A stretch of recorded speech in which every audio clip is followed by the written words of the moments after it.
Day is here. He received his bachelor's degree in psychology from UCLA and a bachelor's degree in information systems at UCSF, then a master's degree in astronomy from the University of Western Sydney. He works at NASA's Solar System Exploration Research Virtual Institute, where he serves as lead of lunar and planetary mapping and modeling. He has participated in various Mars analog field studies in extreme Mars-like environments here on Earth. He previously served as education and public outreach lead for the L-Cross and LADEE robotic missions to the Moon. In 2007, he flew on NASA's Orion MAC mission to record debris from the comet Kais burning up in Earth's upper atmosphere. Brian Day last spoke to us when we were at the Presidio in 2016. Tonight he will talk about NASA's Solar System TREX project. It's a suite of online interactive visualization and analysis portals that enable mission planners, planetary scientists, and engineers to access data from a wide range of instruments aboard a variety of past and current missions. It was originally planned for mission planning, but this technology has shown great benefits for public outreach. As new missions are being planned to a variety of planetary bodies, these tools are facilitating the public's understanding of the missions and engaging the public in the process. This presentation will showcase the capabilities of the portals with examples from a number of planetary bodies, including the Moon, Mars, Ceres, Mercury, and more. Join me in welcoming Brian Day.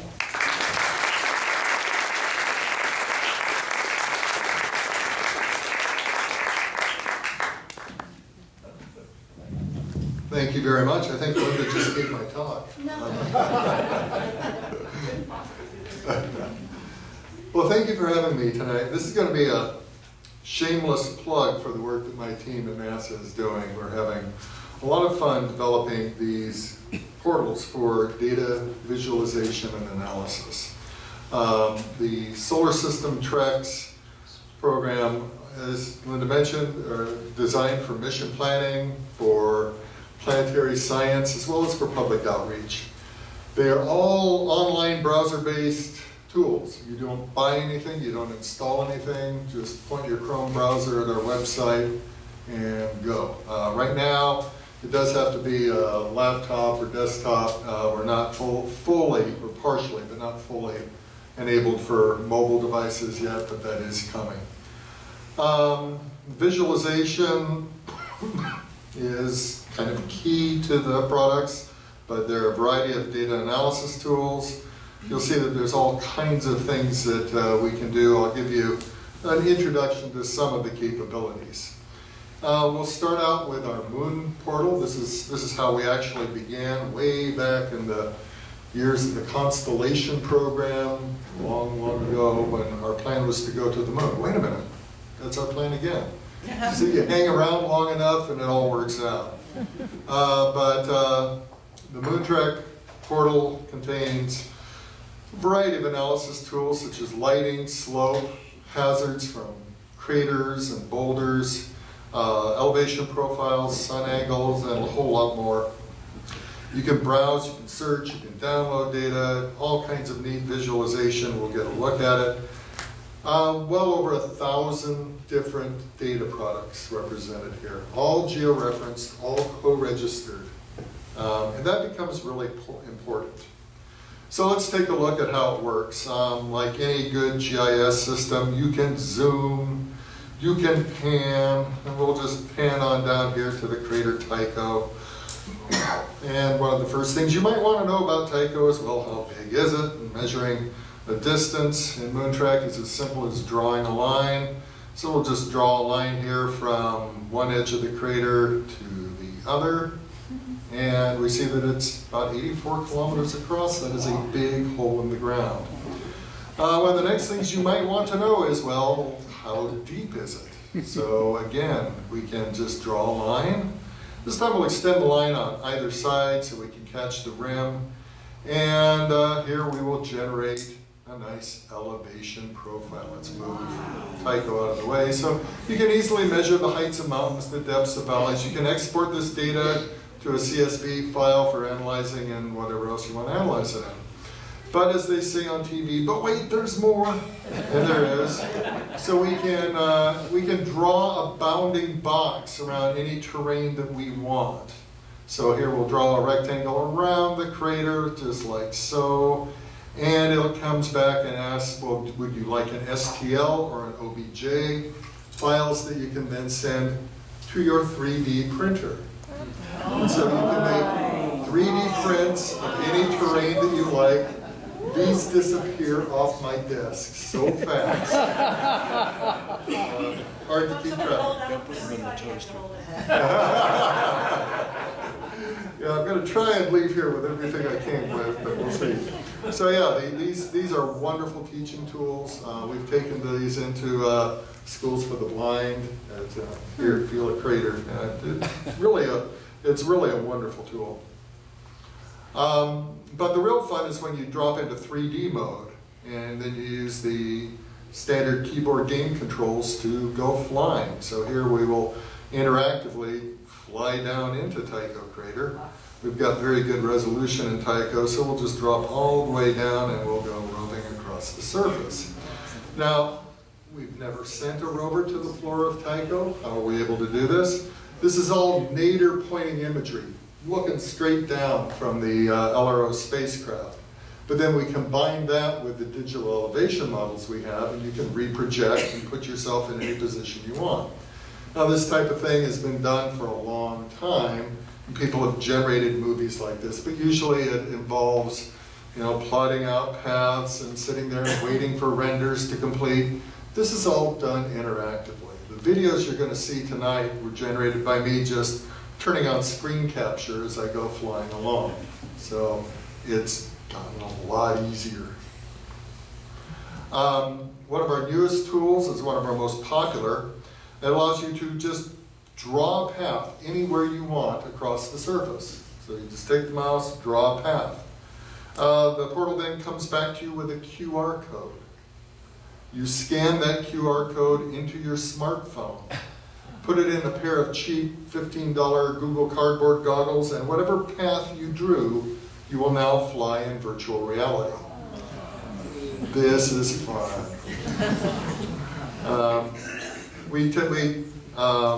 We were featured at the last San Francisco 49er Monday Night Football game. We were set up there. We had lots of people lining up and flying all over the moon. Boy, that was fun. So let's take a look at the way these various data layers can work together. We'll start out by looking at the south pole of the moon because, well, that's where we're planning to send people. Maybe even 2024, we'll see. So this is a view of the South Pole using the wide-angle camera aboard LRO, the Lunar Reconnaissance Orbiter, and it's got a whole lot of dark. Here we go to the very high-resolution narrow-angle camera aboard LRO, and it's much sharper, but still dark.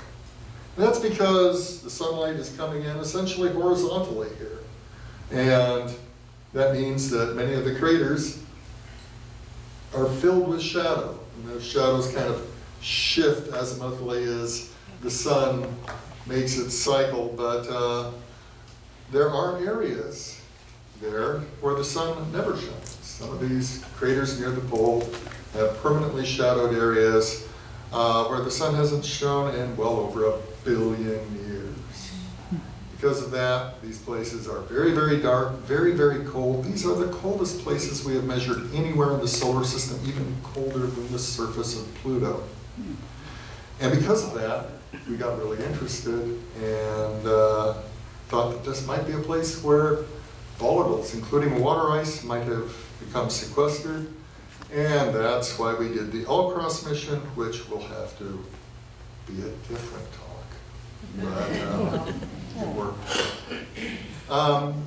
So those shadows are annoying, but if we use the LOLA laser altimeter aboard LRO, we can pierce those shadows and we can actually see the morphologies of those dark crater floors.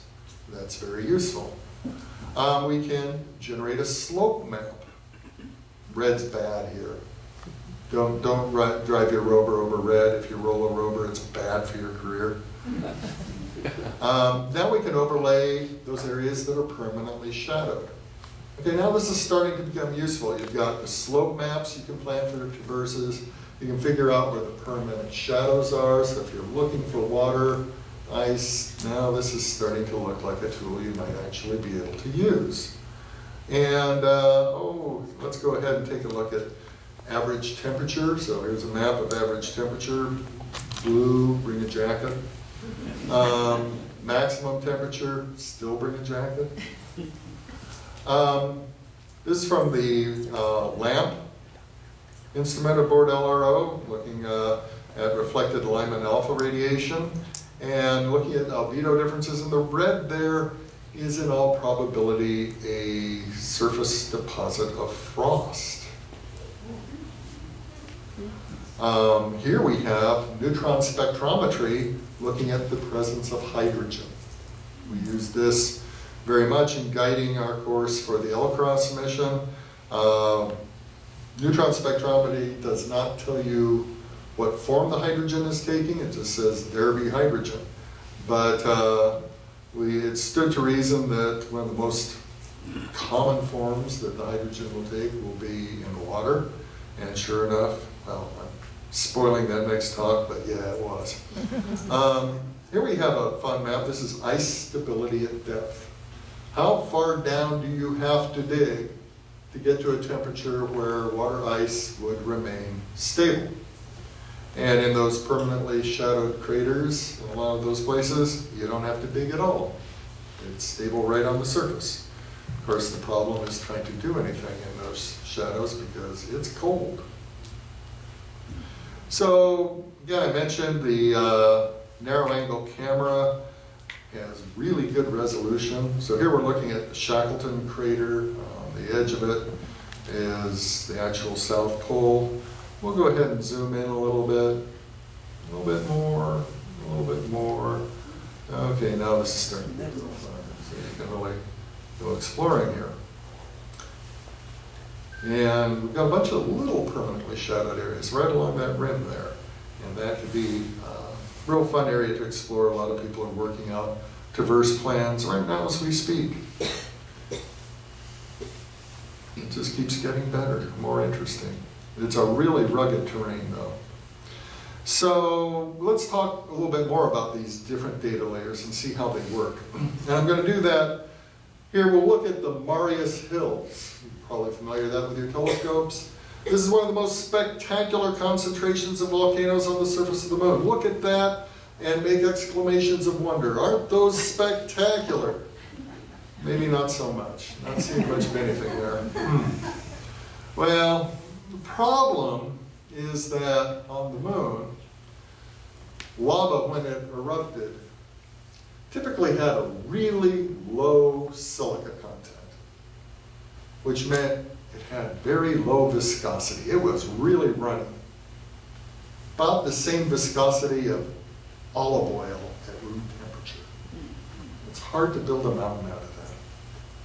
But if we change our view, and we'll go ahead and we'll hit our search menu, we can see that there are a lot of other different data products to choose from. Oh my gosh, it's telling us 2,758 choices.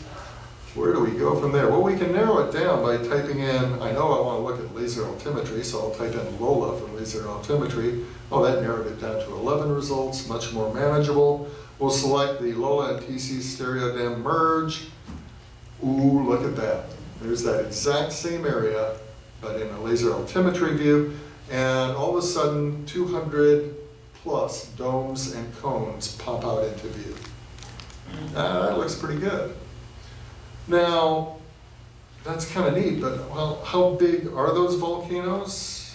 Well, again, we can easily measure the distance. We'll draw a line, and okay, that guy's only about 15 kilometers across. Not a giant volcano, but it does make us think, because here on Earth, we have, wherever we have basaltic volcanism, you'll find giant shield volcanoes. Mauna Kea. On Venus, lots of basaltic volcanism, lots of big shield volcanoes. On Mars, the biggest shield volcanoes you will find anywhere in the solar system. And on the moon, we have these pipsqueaks. Why the difference? Where are the giant shield volcanoes on the moon? Well, it turns out they're there. They're just hiding in plain sight. If we go and grab our elevation profile tool and we draw a transect through the volcanic field, we see all those cones are actually sitting on top of a very big, broad, subtle rise. Again, it's a very, very low profile shield because of the nature of lunar lava. But there's a giant shield there that these cones are all sitting on. And if any of you have ever been to the big island of Hawaii and looked across Hilo Bay at the hulking mass of Mauna Kea, you see that great big shield with all the cinder cones on top. That's very similar to what we have here. So once we've loaded a layer into the track, there's a number of things we can do with it. We'll bring up this menu, and here one of the things, one of your options is that eyeball there. You can turn its visibility on and off, so you can kind of blink between the camera view and the laser altimetry view. You can show general information about the layer, so it'll tell you just what is it that I'm looking at. So many things to look at, it's good to have that information. Some of the layers are global in nature, some are just of a specific region. If you've loaded something for a specific region, this allows you to fly directly to it. You can open and read the metadata for that data product. This is especially useful if you are planning a mission and you're going to use this data to make a decision. You always want to know what are the limitations of the data. What should I use it for? What should I avoid using it for? Don't make decisions based on things that go beyond the capacity of the data product you're using. You can download the data. So not only are you able to look at it and play with it, but you can download it for use in whatever other program you might have. So if you've got some other analysis tool you want to use, go for it. And then you can remove the layer from your stack. So let's take a look at, again, how this concept of a stack works. So we've already loaded the laser altimetry. Now let's go ahead and load another layer. And here I'm going to select a gravity map from the Japanese Kaguya probe. That's the same area, but oh boy, it looks a whole lot different here. This is a gravity map. Red is high gravity, blue is low. And there you can even see, we'll bring up the legend for the map, and you can see how everything measures out. But you can see how now we've got 2 layers in our stack there, and you can add a whole bunch. You can start rearranging the layers in the stack, think of cards in a deck, and put them in any order you want. And one of the really cool things there you'll notice is that slider right there with the entry for the gravity map. And so you can adjust the transparencies of layers, allowing you to actually blend different layers. So here what we have done is we have blended the laser altimetry map from LRO and the gravity map from Kaguya. And this allows us to see the surface morphology of the volcanic field, but at the same time also now visualize the plug of now solidified unerupted magma beneath the volcanic complex. Using this capability, you can blend these different data layers from different instruments on different spacecraft, even from different nations, to bring out things that no one single data product can show you. That's the real utility of this tool, is each data product gains dramatically in value by its context of being with all the others. So this allows you to discover things that perhaps no one's ever seen before by mixing and matching these data products. This is kind of fun stuff. Now, admittedly, it's kind of a manual and somewhat artistic process. And once you've gone through it and you finally teased out something, you think, wow, that's really cool. There's a good chance that you might want to save it or share it with your friends. And that's really easy to do. There's a simple button, and since this is in fact a browser-based application, you click that button, it will simply generate a URL, a web address. You copy that address, paste it into an email, send it out to your friends. They copy and paste that into their browser. It opens up Moontrek, pans and zooms to your location, loads all the various layers, makes the adjustments, recreates your visualization. Makes it really easy to share your work. One of the fun things people are doing now is using this for traverse planning. So we'll take a look here. This is the Schrodinger Basin on the far side of the moon. It's fairly south in latitude, about 75 degrees south. So it does have permanently shadowed regions in it. It has rills. It even has some beautiful volcanic vents with pyroclastic deposits.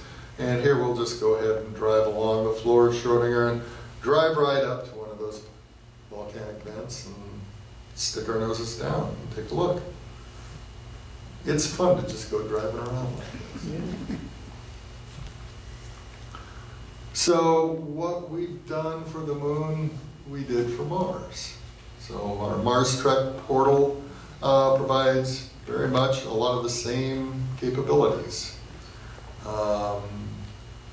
So when you first take a look at Mars, of course, what you see is a complete and total desert. There's no liquid water to be found anywhere on the surface, but if we switch to a color-coded laser altimetry view, we see it wasn't always that way. We can see these beautiful ancient channels where water once flowed into a great bay that even opened up into a great northern ocean on Mars.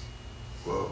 And you can fly down these river channels. You can see how the flow of water cut, carved, and streamlined the landforms there. It's not hard to imagine at all which way the water was flowing here.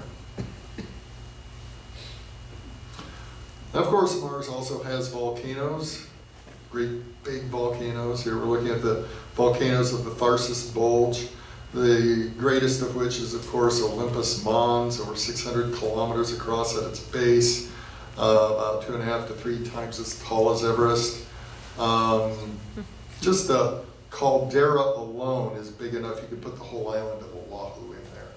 It's, you know, significantly larger than your typical Hawaiian shield.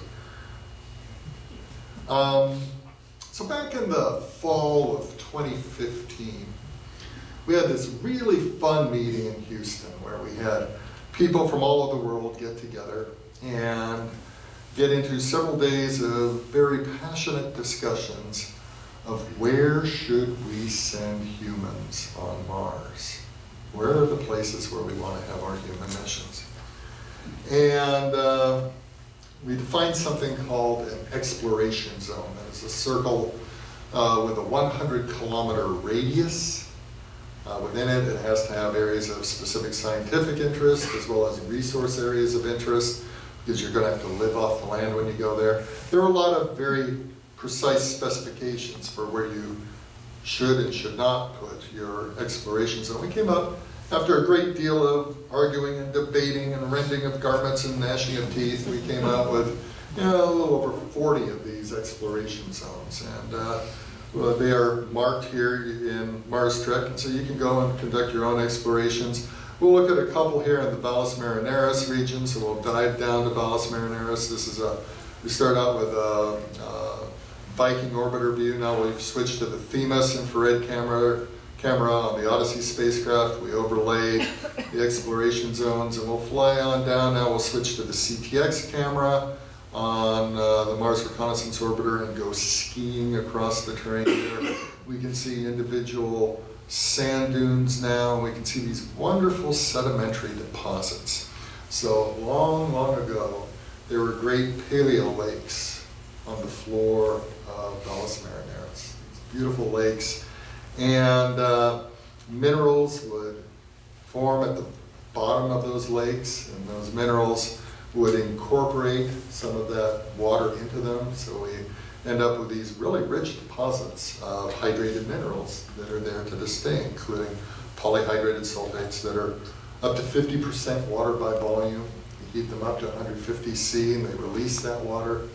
Ooh, that could be a nice resource. Again, we're going to have to live off the land, and if you can heat up your rocks and get that kind of a resource, that's good. And those two circles, those two exploration zones you saw next to each other there in this portion of Valles Marineris, we estimate there are about 2 Lake Erie's worth of water bound into those rocks. That could be useful. Another resource, turns out there are mid-latitude glaciers. Oh, look at that. I didn't want there to be sound, but somehow it's grabbing my sound anyway, so I'll just ignore that. But you can see that there's actually bands of mid-latitude glaciers, about 40 degrees north, 40 degrees south. If you were to take all of the water that's in those, all the ice that's in those, and distribute it out evenly, it would cover the entire surface of Mars about 1.5 meters thick. And I'm just going to pause this a moment because I turned my speaker off here, but for some reason, oh well, heck with it. We'll just ignore that. We're diving down here to a crater that was right on the ancient shoreline of that ocean. You can see how that crater was cut through by river channels. It looks really interesting, but as we dive down toward it, we look along the edge of the crater and we see this weird, pillowy, smooth deposit. And we go, what in the world are those? Look at that big tongue of stuff sticking out there. It turns out these are debris-covered glaciers. And so we're panning along here, and there's a good example of what here on Earth we would call a Piedmont Glacier. That's pretty darn spectacular. Here's a nice valley glacier. You can see flow features, medial moraines. If you've spent any time up in Alaska, this will look pretty familiar to you. Another glacial form there is a lobate debris apron, this lenticular formation around mountain peaks, very, very common. As we fly in, you'll see those beautiful glacial cliffs, and you can even see what we would call a Bergschwung crevasse, where the ice is pulling away from the slope of the mountain. Radial crater fill, these beautiful concentric circles within craters where the glacial ice fills in. We can even see areas where the craters are tilted and the ice within them kind of slumps down to the lower slopes. This is cool stuff. Here we see a crater with a really interesting ejecta blanket around it. Instead of a dry, powderized ejecta blanket, this is pasty thick.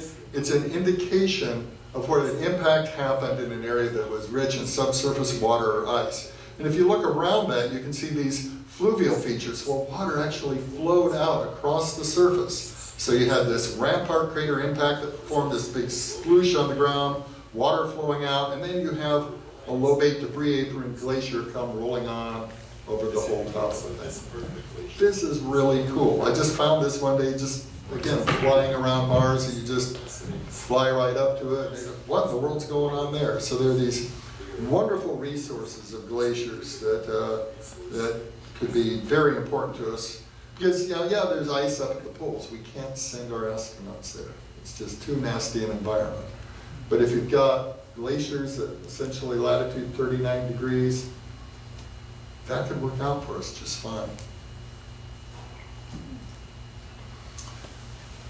So, coming up, we have, in fact, on its way right now, we have the message, I'm going to step back. Before, we had our NASA's mission to Mercury that was highly successful, the Messenger mission, back in 2011, 2012, and going all the way to 2015. And it did a wonderful job of mapping the surface of Mercury. You know, it had a lot of things it couldn't do, but it did a whole lot better than the earlier Mariner flybys. And so we got some really wonderful views of Mercury. But we're waiting to get better, because right now, the European Space Agency and Japanese Space Agency have teamed together and put together the Bepi-Colombo mission that is on its way to Mercury as we speak. And I was at a conference in Japan about a year and a half ago, and I was demonstrating our solar system tracks and their capabilities. And this guy comes up to me afterwards and he says that he's the project scientist for the Bepi Colombo mission and wants to know if it would be possible for us to do something like we've been demonstrating for Mercury. And use the Mercury data so they could use that in planning their upcoming mission. And that seemed like a really good idea. It turns out the head of the Japanese Space Agency was standing over about 10 yards that way, and the chief scientist of NASA was just right over there. So I said, well, let's go ask them. And we talked to them about it. And they said, that's a good idea, make it happen. So we did. And so we put together our Mercury Trek portal. And so here you can see Mercury in all its beautiful glory. Looks pretty moon-like, except you don't see the dark mare versus light highlands. We can see, we can do a hill shade dam, we can see the beautiful color mosaic. But essentially the entire surface of Mercury is mare. It's all been covered by lava. There you don't see any of that primordial crust. We have wonderful peak ring basins here, of course you can measure. This is the Osiris Basin, about 1,500 kilometers across, the largest basin on Mercury and one of the largest in the solar systems. In its center is the Pantheon Fossae, these beautiful radial cracks. That crater in the middle is just a chance superposition. These things are probably related to dikes of magma rising up. Again, more peak ring basins. You have these weird areas of where it looks like where apparently volatiles have dissolved and vaporized. Going back down here, we're going to take a look at a compound crater in the Osiris Basin, or a compound volcano. So you see the round impact craters, but then you see these volcanic collapse pits. Here's another collapse pit in Picasso. Praxiteles crater also has clearly a volcanic pit. Notice the light area around it, that's pyroclastic deposits, volcanic ash. So you can see that these were fairly significant. We have compressional tectonism here, so things like that look like lobate scarps on the moon.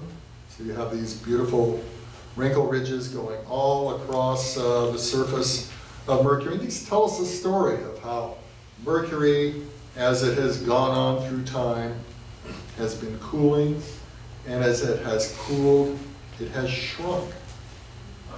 And as it shrinks, that solid, rigid crust buckles. We see the same thing on the moon. And that actually helped us answer some questions when we were studying the moon, because when we sent the Apollo astronauts to the moon, we sent them with seismometers because we were expecting that even though everybody thought the moon was essentially geologically dead, they still thought we might see some moonquakes. You would expect to see moonquakes from meteoroids slamming into the surface, very shallow moonquakes. You might expect to see deep moonquakes from the tidal stretching and flexing of the moon by the Earth's gravity. And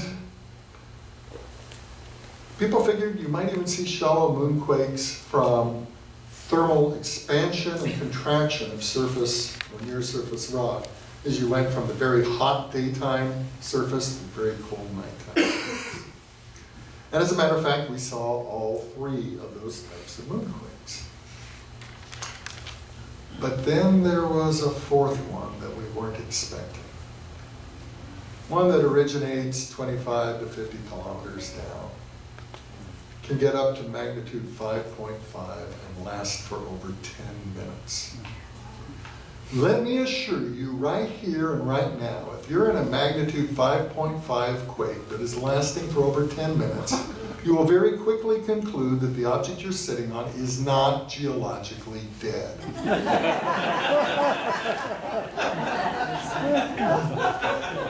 So a lot of head scratching went along, and people realized, they started seeing these beautiful lobate scarps across the surface of the moon. They said, well, maybe those are involved. Well, we got the LRO, Lunar Reconnaissance Orbiter, in orbit. You started being able to use that nice high-resolution camera, the NAC camera. One of the things we saw in places were these lobate scarps would actually override craters. That means that those lobate scarps have to be younger than the craters. That means these things could still be going on today. And so that's where we started realizing these big earthquakes were probably coming from, is this continued contraction and faulting on the moon. And so when we see similar things here on Mercury, I'm looking forward to putting seismometers on the surface of Mercury. We'll remember with great fondness the Cassini mission, incredibly successful. And the folks with the Cassini mission, you know, they're not done yet. Their spacecraft is gone, but they still have mountains of data to sift through and to organize. And they came to my team and said, hey, we would love to be able to have some way of organizing and presenting a lot of the data that we've gotten from our visits to the moons. And we said, oh, we can probably help you there. And so we came out with Titan Trek that allows you to explore Saturn's largest moon, Titan, larger than the planet Mercury, an atmosphere thicker than the Earth's. Very hard to pierce down through it, but with bistatic radar, or with radar, synthetic aperture radar, excuse me, we can get down through the clouds and haze. We can see beautiful lakes and seas of methane. Well over 60,000 data products now. That's a lot to deal with. So one of the ways you can deal with it is you can just draw a polygon anywhere you want, an area of interest, and have it search and show you just all the data products available just within that area that you've asked for. You can search by any number of different ways. This is Kraken Mare on the surface of Titan. This is the largest of the seas of Titan. And it has these beautiful chains of islands here. You've got the Bermuthus Peninsula sticking out there, and a bunch of islands. It's just really pretty remarkable. Of course, this sea is not at all water. This is liquid methane, well over 200 degrees below zero. Pretty cold, but some of our stranger and probably more heavily drinking astrobiologists have come up with ways where they think that you could imagine, instead of having water-based life, having hydrocarbon-based life forms. And, you know, there's no reason for that not to be able to work, but kind of weird sounding. So maybe you should look for life on the surface of Titan. The trick would be recognizing it because it would be so different. But then one of the really cool things is now information that we've been gathering from orbit seems to indicate that beneath Titan's icy crust, there is apparently an ocean of liquid water. Now, when we find liquid water signs on Mars and other places, that gets us really excited because, you know, here on Earth, wherever we find liquid water, we find life. Even if it's in the boiling pools of Yellowstone, even if it's beneath the frozen ice caps of Antarctica, even if it's in the cooling system of a nuclear reactor, wherever we find liquid water, we find life. And so as we look out at these other worlds and we see areas where there might be liquid water, it really gets us interested. But Titan could be unique in that with these two very different regimes, you could have two entirely different types of life, perhaps. Hydrocarbon-based life on the surface, and water-based life like us deep down beneath. Pretty interesting.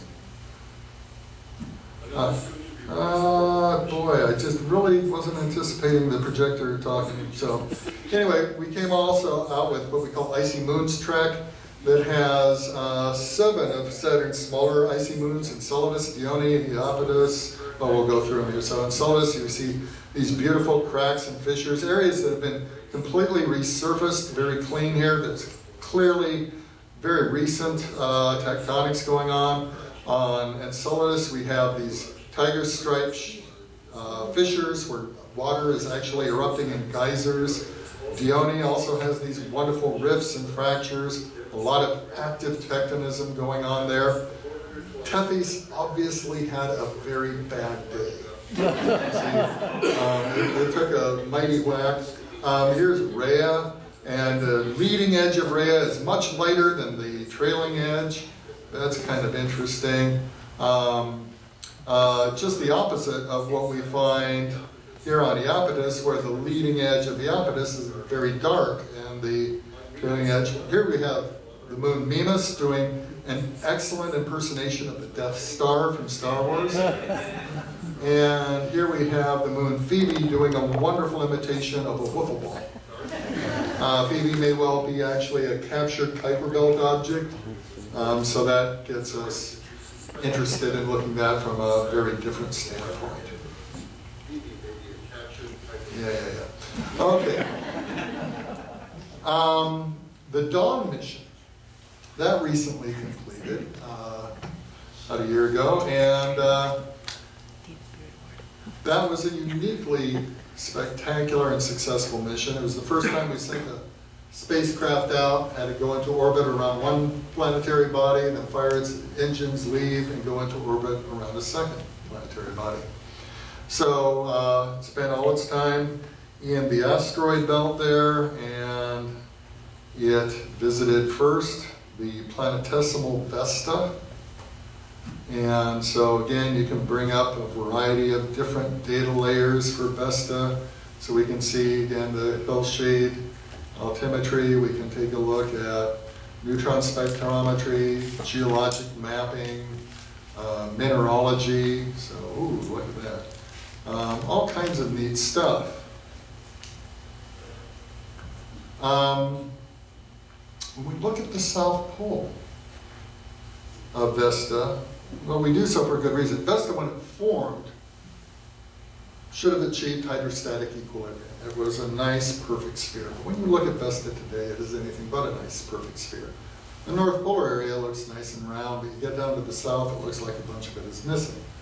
So we'll take a South Polar view here at Vesta, and sure enough, we see this gigantic impact basin, the South Pole of Vesta. You talk about having a bad day. The Rheasilvia Basin almost totally destroyed Vesta. It's over 550 kilometers across. And for a world that's about 600 kilometers across, that spells disaster. But one of the really cool things here is you can see that Rheasilvia impact basin. It's about 1 billion years old. But if you look carefully, extending up and to the left, you can see an older, more degraded impact basin, about the same size that Rheasilvia actually overlies. That's the Benenia impact basin, and it's about 2 billion years old. So as a result, we can tell that Vesta took 2 nearly fatal hits. And that's why it has its strange shape today.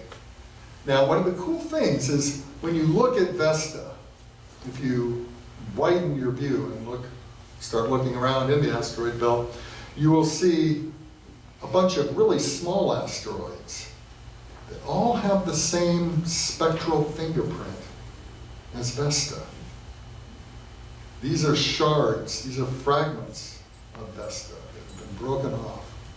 And this, with great cleverness, we have named those Vestoids. And the trail of Vestoids actually extends all the way to the Earth. And takes the form of the diagenite, eucrite, and howardite meteorites. We can tell that because you take those, you put them in the lab, you get a reflection spectrum off of them, and again, it's got that same Vesta fingerprint. So we have samples of Vesta landing here on Earth. Hey, that's pretty cool. The central peak of Rheasilvia rivals Olympus Mons in size, in height. Not in size, but in height. That's pretty amazing for a tiny world like Vesta. This is really impressive.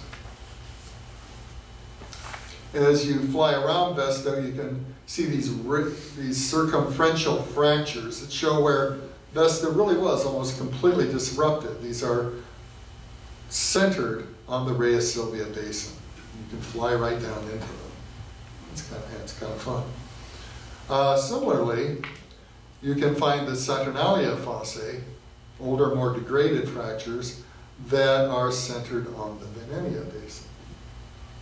So there's some pretty cool stories to be told here as you fly around Vesta.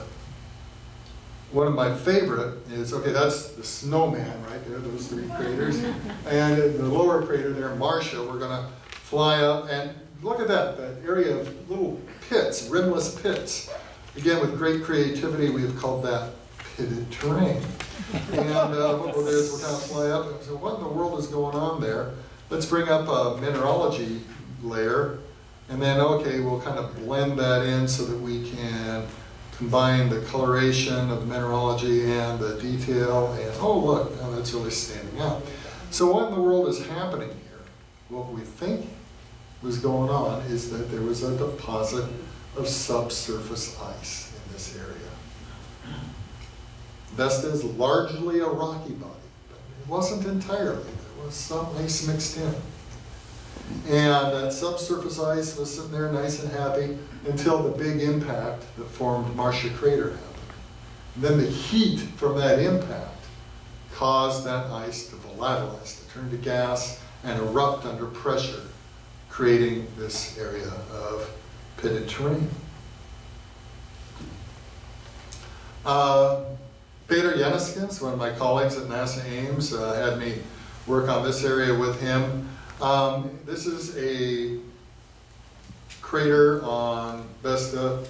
This is called Antonina Crater, and we've used the mineralogy mapping here to really look at the ejecta blanket, and he's done some studies that indicate that this crater was actually the source crater for a group of meteorites that recently landed here on Earth. And so it's kind of cool to be able to at least potentially trace back the actual location for these samples. So after it got done with Vesta, the Dawn mission flew on to Ceres.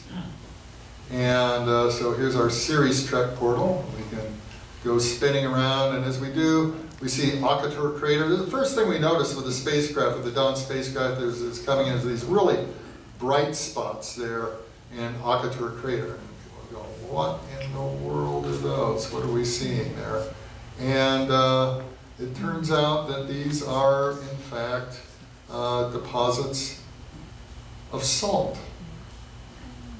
We'll fly down closely and get a close view. We can actually see rifts in the ground there near them. And the story this seems to be telling us is that on Ceres, the mantle, instead of being composed of molten silicate material like we have here on Earth, is composed, the mantle on Ceres is essentially slushy, briny water, icy. The role of lava and magma on Ceres is played by water. And so what we have is cryovolcanism. The water that erupted here, again, was rich in salt. The water itself dispersed into space, left the salt behind. And this story is supported by this next feature we'll look at. This is Ahuna Mons. This is a wonderful cryovolcano, stands about 12,000 feet tall. We'll just fly down to it, and we can see this beautiful, look how fresh that surface looks. This is a young volcano. As we pan around it, we see these white stripes of salt in the actual slopes of the volcano. Hey, this is pretty cool stuff. But there's a problem. As we look at the surface of Ceres, we see a grand total of one of these towering cryovolcanoes. And as I said, I mean, look at the surface there. This is a nice pristine surface. This is a young feature. Why would volcanism just be something that happened lately on Ceres? That just doesn't make sense. Why is this just a singular object? And that was a real problem for us until about a year ago, just over a year ago. And at that time, as we were preparing Ceres Trek for release, a team led by Michael Sori came out with a really interesting paper proposing that under the gravitational and temperature regime of Ceres, an ice volcano would deform plastically, get viscous flow, and so that towering peak would turn into a pancake over time. And he came up with some suggested candidates, about a couple dozen. And we saw it and thought, wow, that's really cool. I wonder if we can use this tool to actually go examine and measure them. And so sure enough, we can. And so if you look very carefully here, you can see this is you can see this kind of low blister type feature right here. This is an ancient relic cryovolcano inside this wonderful crater here.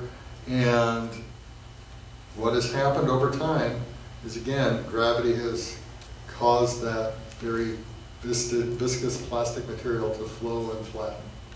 And so it's kind of cool that we can actually visualize and measure these things. Up at the North Pole, there's another ancient relic cryovolcano. This is Yamarmans. And it's a lot colder there, and so this thing hasn't pancaked out so much, but it has been very degraded by impact craters. So again, Ceres has wonderful stories to tell, including these. Here we're going to fly down to the Samhain-Catani, these beautiful fractures. And man, just flying like this is just a whole bunch of fun. But these are extensional fractures where apparently material from the mantle is welling up, coming up against the crust and causing the crust to spread and forming these cracks there. Okay, now we're going to move on to things we haven't released yet. So you're getting the sneak preview tonight. As you know, right now, the Osiris-Rex mission is currently in orbit around the near-Earth asteroid Bennu. And it is going to be landing and retrieving samples from Bennu and bringing them back to Earth. That's cool stuff. And so we are working with the team at the Osiris-Rex mission to put together a portal based on the data they are retrieving from Bennu. And here's just a quick first look. This is why they haven't landed yet. It's a lot rockier than they thought. We'll switch to the globe. And okay, pick out your safe landing place. This has a lot of people worried. Yeah, so they're still working on it. They've changed their constraints. They're willing to take a little more risk because, well, they have to. Similarly, the Japanese currently have their Hayabusa 2 spacecraft in orbit around the near-Earth asteroid Ryugu. And this has been a spectacularly successful mission already. It has landed, it has picked up stuff, it has dropped rovers off on the surface. It even pulled up, let loose a projectile that it then went scurried around and got on the far side of Ryugu as the projectile went slamming in, and it had explosives and blew up, made a nice fresh crater. And then it came out from behind, Hayabusa 2 came out from behind, dove down to that crater and retrieved freshly dug up material. Wow. Pretty cool. So it's going to be, yeah, I mean, this is ambitious. They are doing some really amazing stuff here. And so we are working with them and putting together, again, this is our prototype for the Ryugu Trek. And, oh yeah, you've got all your controls in English or Japanese. That was an adventure for us. So you can, we'll go through here. We demonstrated this at the JPGU, Japanese Geophysical Union Conference, and everybody really loved seeing everything in Japanese here. But here it is. Again, a pretty forbidding looking place, spinning around, a lot of craters, a lot of big rocks. But again, they've been doing a wonderful job landing, retrieving samples, dropping off rovers. It's pretty interesting. It's a pretty weird looking world.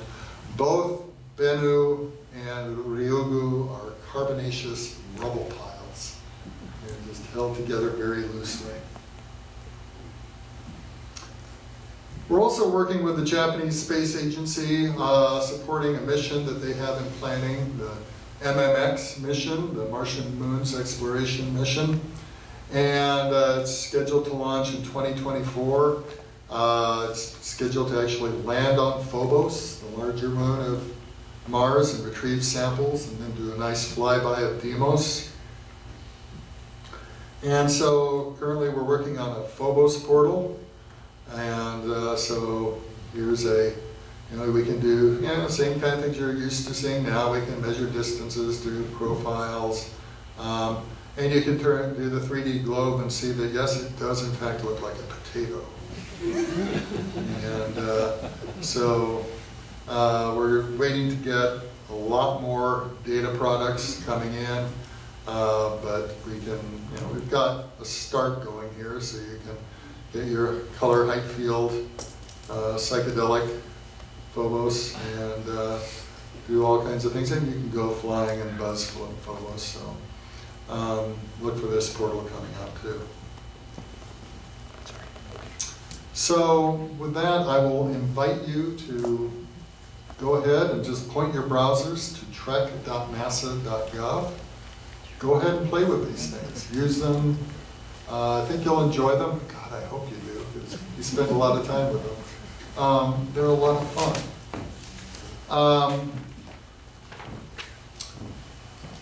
We work with a lot of different worlds here. I've spent a real good chunk of my career working with the moon, though. I'll have to admit, the moon is probably my favorite here. And I promised Linda that I would tell one of my favorite new moon stories. So I'll kind of try to end with that before we take questions. But for a long time when I've talked about the moon, I've explained to people that, of course, especially we just had the Apollo anniversaries. We sent these people to the moon, they came back with all these rocks. It seems like a long way to go to bring back rocks, but why did we bring back these rocks? So then I go into classrooms and I explain to the kids that, well, okay, I am trained as an astronomer, but astronomers are not the only kinds of scientists in NASA. We have many different kinds of scientists. Astronomers aren't the only scientists in NASA, we're just the best looking scientists in NASA. But we also have geologists. If you become a geologist, you learn to be able to hear the stories that rocks have to tell. They tell the stories of how they formed, where they formed, when they formed, the conditions under which they formed. And that turns out to be very useful, because we are very, very dependent upon this planet we live on, Earth. And we would like to therefore know as much about it as possible. And it would be really cool if we could go out and grab some rocks from the earliest days of the Earth and hear the stories that those rocks have to tell us. But we can't. Any of those really, really old rocks from long, long, long ago are gone. Here on Earth we have wind, we have rain, erosion that turns them to dust. We have plate tectonics that resurfaces the Earth. If you want to look for any of those first rocks here on Earth, you are out of luck. But we now realize that the Earth and Moon formed together in a giant collision about a little over 4.5 billion years ago. And because of that, we are intimately related. Now, the Moon does not have wind, it does not have rain, and it does not have plate tectonics. So it turns out you can find rocks on the Moon that are far older than you can find here on Earth. And so I used to enjoy telling people, if you want to learn about the earliest days of the Earth, paradoxically, one of the best places to go is the Moon. But recently the story got a whole lot better than that. When we sent the Apollo astronauts to the moon, they brought back all these moon rocks. But the people at the receiving laboratory there in Houston were pretty smart about it. And they realized that the technologies that they had at their hands right at that time for analyzing the rocks are probably primitive compared to the technologies that we will be having in the future. And so they only opened up and analyzed a fraction of the specimens. A lot of them were kept in vacuum and cold, preserved for a time when instrumentation got better. And sure enough, instrumentation now is significantly better than it was in 1969. And so some of those samples have now been broken open for a new round of study. Still keeping a lot for, again, even better days in the future. But a recent study was done on a rock that had been brought back from the Apollo 14 mission. It was retrieved from the ejecta blanket of Cone Crater. And this rock, when it was brought back, it's about the size of a football, about the shape of a football in many ways. It's a breccia. It's a rock composed of many different types of rock that have been welded and fused together by the energy of a meteoroid impact. So it's got all these different bits and pieces to it. And people started looking at, this rock is called Big Bertha. They started looking at Big Bertha in detail. And there was this one feldspathic clast that just didn't fit. It was different than anything else within Big Bertha. It was different from anything else that they'd seen come back from the moon. And so they started looking at it in detail to try and see the story that it had to tell. This happened last fall. And the story that this chunk of rock seems to be telling us, we're still teasing out the story, but the story it's telling us is pretty amazing. It's telling us that it is not a moon rock at all. It's an Earth rock. 4.1 billion years old. It apparently formed about 12 miles down. Now, 4.1 billion years ago, the solar system was a particularly violent place.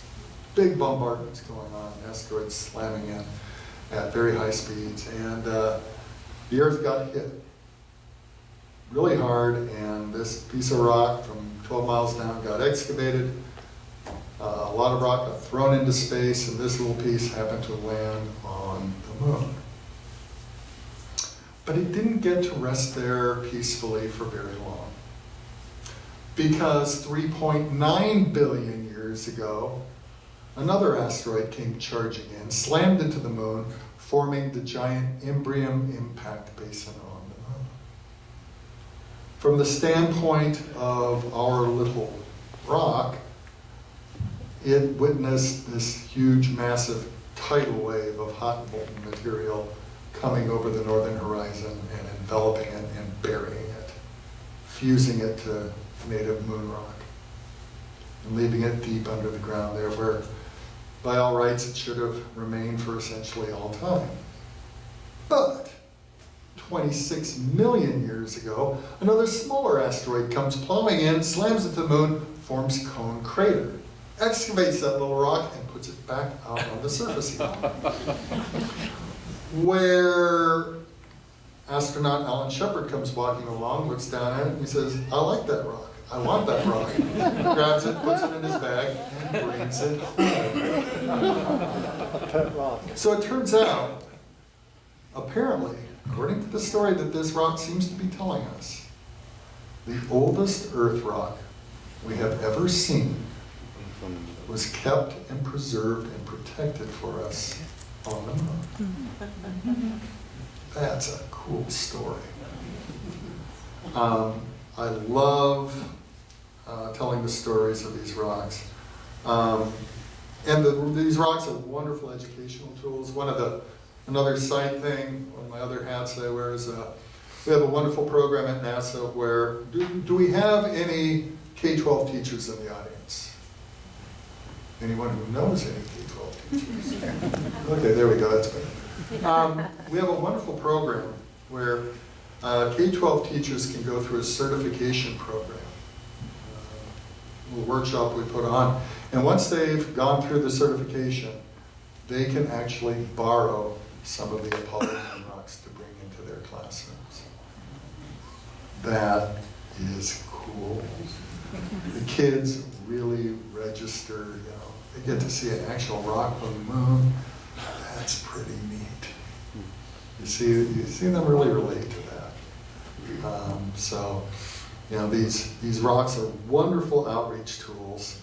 They're really pains to travel with. Try going through TSA with a case of moon rocks. I do not recommend that. But they're really cool things. And because they're so cool, I brought with me tonight, never travel anywhere, never give a talk without bringing a moon rock. So, this is a very astronomy-aware audience, so this may be all to you, but I brought with me a nice little moon rock here. We have this nice magnifying dome here, so you can look down and see it in detail. We'll kind of put it under the light so you can have the light shine down on it. And you can see this is in fact also a breccia, so you can see the different types of rock that have been welded together. So it's really neat. You can look in here and you can see this wonderful rock, but it gets better than that, because if you make your hand nice and flat, you can reach in here and you can touch the moon rock. Ooh. Tonight you will touch the moon. I designed this enclosure specifically so people can get their fingers in here but not their tongues. I've seen people try to do that. I invite you to, I will take questions, and then, if I haven't put you all to sleep, you can come up here and touch the moon rock. One of the things I always get asked, is it safe? Is it safe to touch? That's fine. You're not, it's, completely safe, no radiation, nothing like that, though I should mention that I did start out the month as a 28-year-old woman. But aside from that, pardon? She is so helpful. So we'll have this sitting up here, and people can come fondle the moon rock. But, so with that, if I haven't rendered you all unconscious, I'll be happy to try and take it.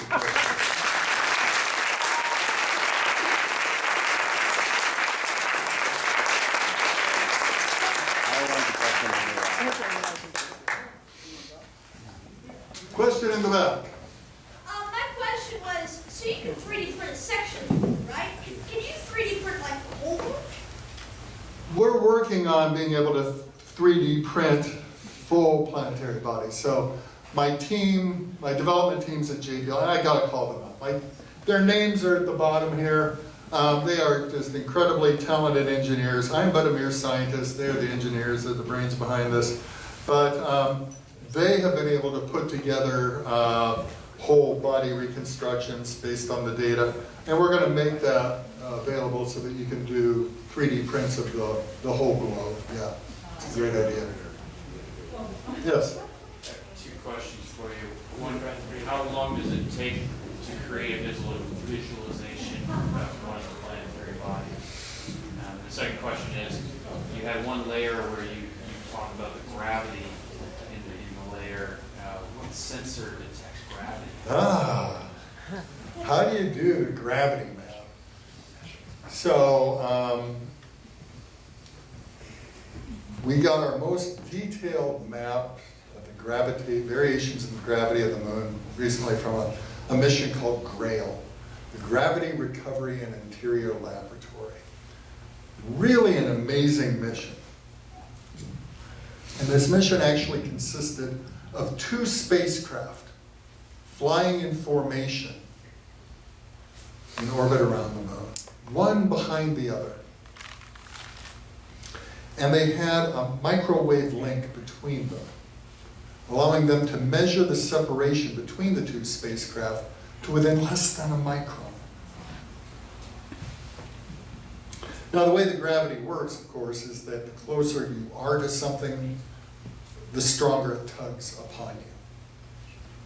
So let's imagine, if you will, that we have my laptop here is some subsurface concentration of mass beneath the surface of the moon there. And you've got the two spacecraft flying along. As you are approaching that, the leading spacecraft is closer to that concentration of mass. So it will feel the tug more strongly. And so it will accelerate. The distance between the two spacecraft increases.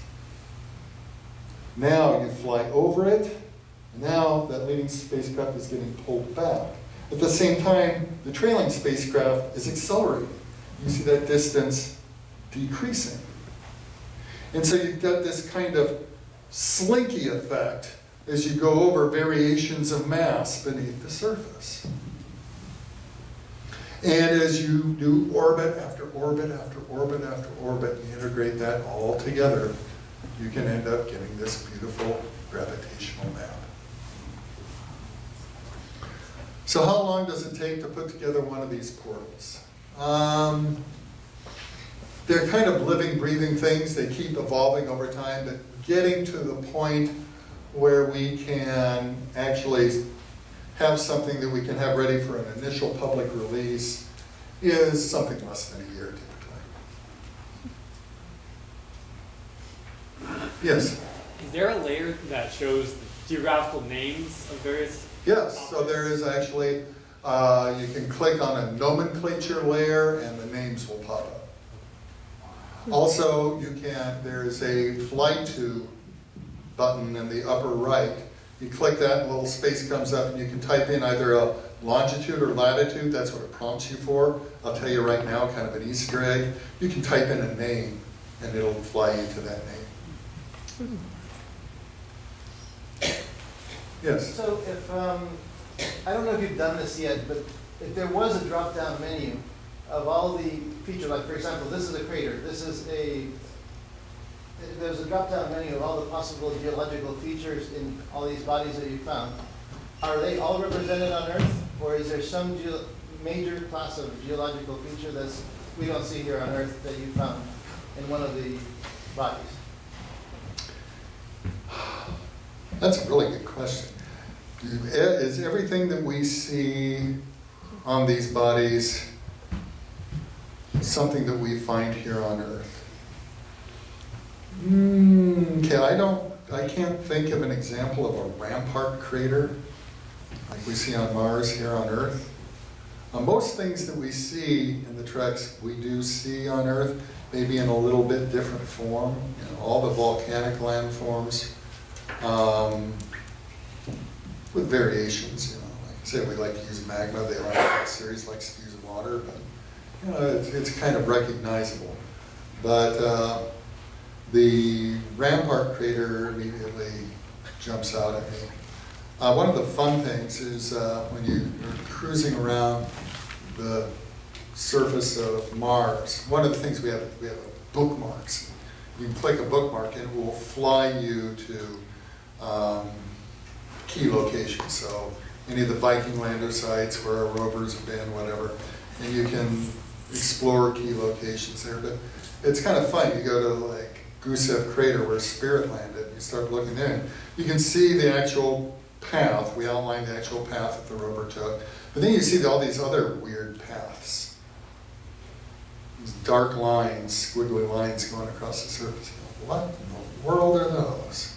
And it's fun. You go into class and say, okay, guys, what made those paths? Clearly our rover didn't go there, so what did that? And of course, well, aliens. What else could do that? And it turns out what we're seeing there are the paths of dust devils. And the dust devils go along, they kind of vacuum up the dust off the surface and reveal the darker rock below.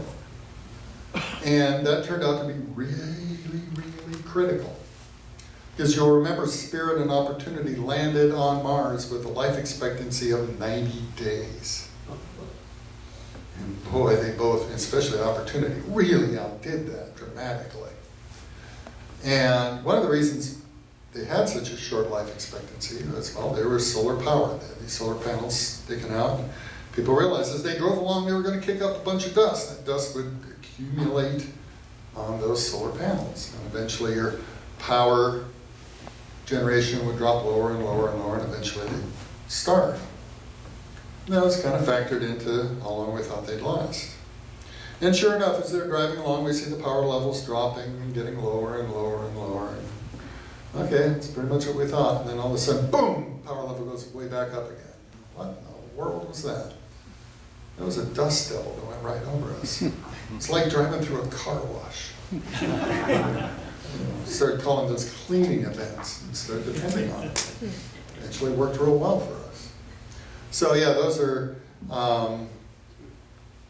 things that you do see here on Earth, but they certainly stand out in a much different way. I've never seen dust devil tracks on Earth the way I see them on Mars.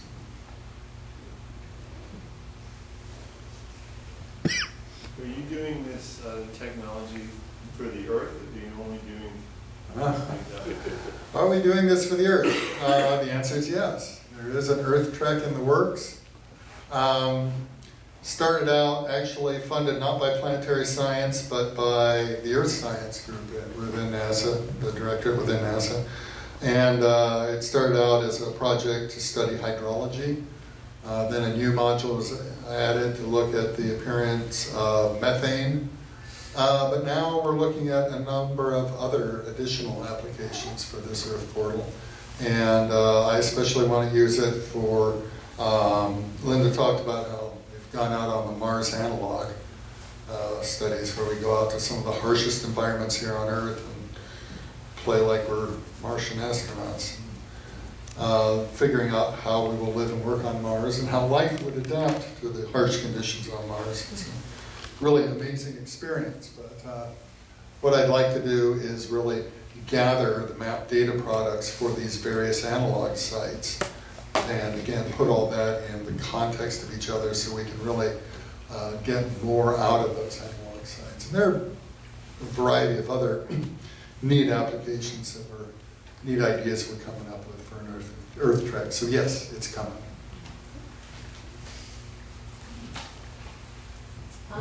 Thank you so much for being with us tonight. Thank you.